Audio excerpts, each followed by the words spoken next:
Hello everyone. सो आज का हमारा एक और अनदर इम्पॉर्टेंट टॉपिक है that is Ohm's law. Ohm's law को समझने से पहले कुछ टर्म्स आपको समझाना चाहूँगी। लेट अस सपोज ये हमारा क्या है बैटरी, ये हमारी क्या है की, जो कि क्या होती है क्लोज्ड। सबको पता है कि करंट कैसे फ्लो होता है, पॉजिटिव टू नेगेटिव डायरेक्शन में। ये क्या करा हमने, एमीटर कनेक्ट करा। एमीटर क्या कैसे कनेक्ट होता है, सीरीज़ में। एंड ये क्या आपका वोल्ट मीटर रेजिस्टेंस के साथ कैसे कनेक्ट होता है, पैरेलल में। अब देखो ओम्स लॉ को समझने से पहले हमें पता है पोटेंशियल डिफरेंस क्या होता है। Work done in bringing a unit positive charge from one point two another. एक चार्ज है, जब आप उसे इस पॉइंट से दूसरे पॉइंट पर लेकर आ रहे हो, जो आप वर्क डन कर रहे हो, तो वो क्या होता है आपका पोटेंशियल डिफरेंस। करंट क्या होता है, कितना चार्ज आपका फ्लो हुआ कितने टाइम में, I is equal to Q by T.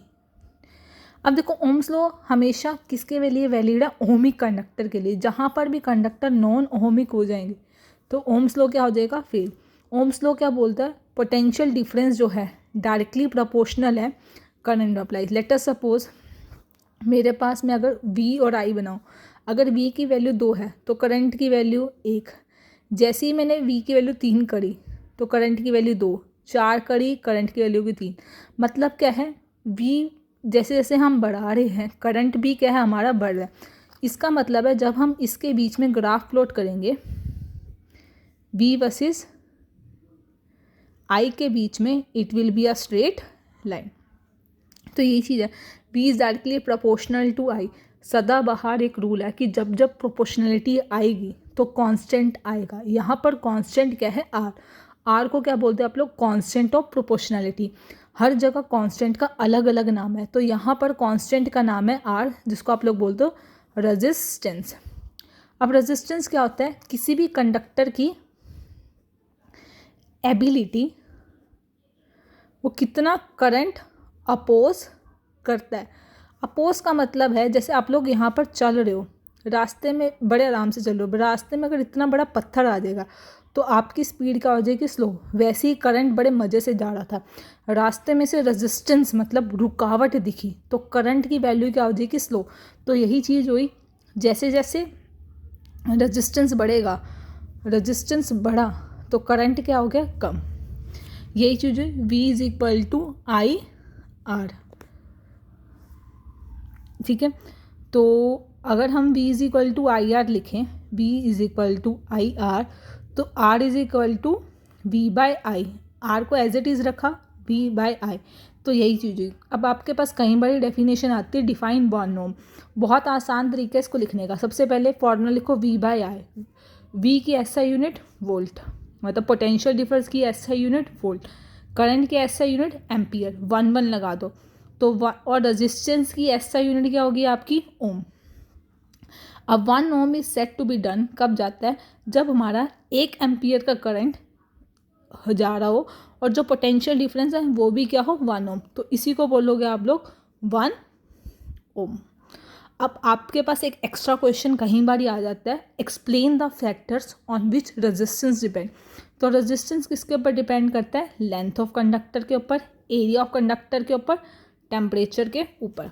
अब मैं इसको आपको समझाती भी हूँ। देखिए, जैसे लेट अस सपोज मेरे पास ये वायर है, इसकी लेंथ L है, इस टाइम इसके पास रेजिस्टेंस क्या है, R। अगर मैं इसकी लेंथ जो है 2L कर दूंगी तो रेजिस्टेंस भी क्या हो जाएगा, 2R। अब मेरे पास एक वायर है, इसका एरिया A है, तो अब इसका मतलब है कि जैसे जैसे एरिया बढ़ रहा है तो रेजिस्टेंस क्या हो रहा है, कम। अब मैं इसका एरिया का कर रही हूँ हाफ, तो रेजिस्टेंस क्या हो जाएगा, डबल। तो resistance inversely proportional to area. Again दोनों इक्वेशन को कंबाइन करा तो यहाँ पर क्या आ गई, प्रोपोर्शनैलिटी। यहाँ पर प्रोपोर्शनैलिटी का कांस्टेंट आया रो, इसको बोलते हो आप रेजिस्टिविटी। और जो रेजिस्टिविटी है ये किसके ऊपर डिपेंड करते हैं, नेचर ऑफ सब्सटेंस के ऊपर, मतलब नेचर ऑफ सब्सटेंस, या एक और वर्ड मटेरियल के ऊपर। अगेन अब मैं एक चीज़ याद रखना कि जब जब रेजिस्टेंस बढ़ेगा, किस लिए बढ़ेगा, क्योंकि लेंथ ऑफ कंडक्टर बढ़ रही है। अगर रेजिस्टेंस कम हो रहा है इसका मतलब है कि लेंथ ऑफ कंडक्टर क्या हो रही है, कम। जैसे मैंने आपको पहले बताया, इसकी लेंथ L है, इसकी लेंथ अगर मैं 4L कर दूँ तो रेजिस्टेंस भी क्या हो जाएगा, इसके अक्रॉस बढ़ेगा। अब रेजिस्टेंस जो है इन्वर्सली प्रोपोर्शनल है एरिया, एक पतली वायर है और एक ये मोटी वायर है, तो इसका रेजिस्टेंस क्या होगा, ज़्यादा।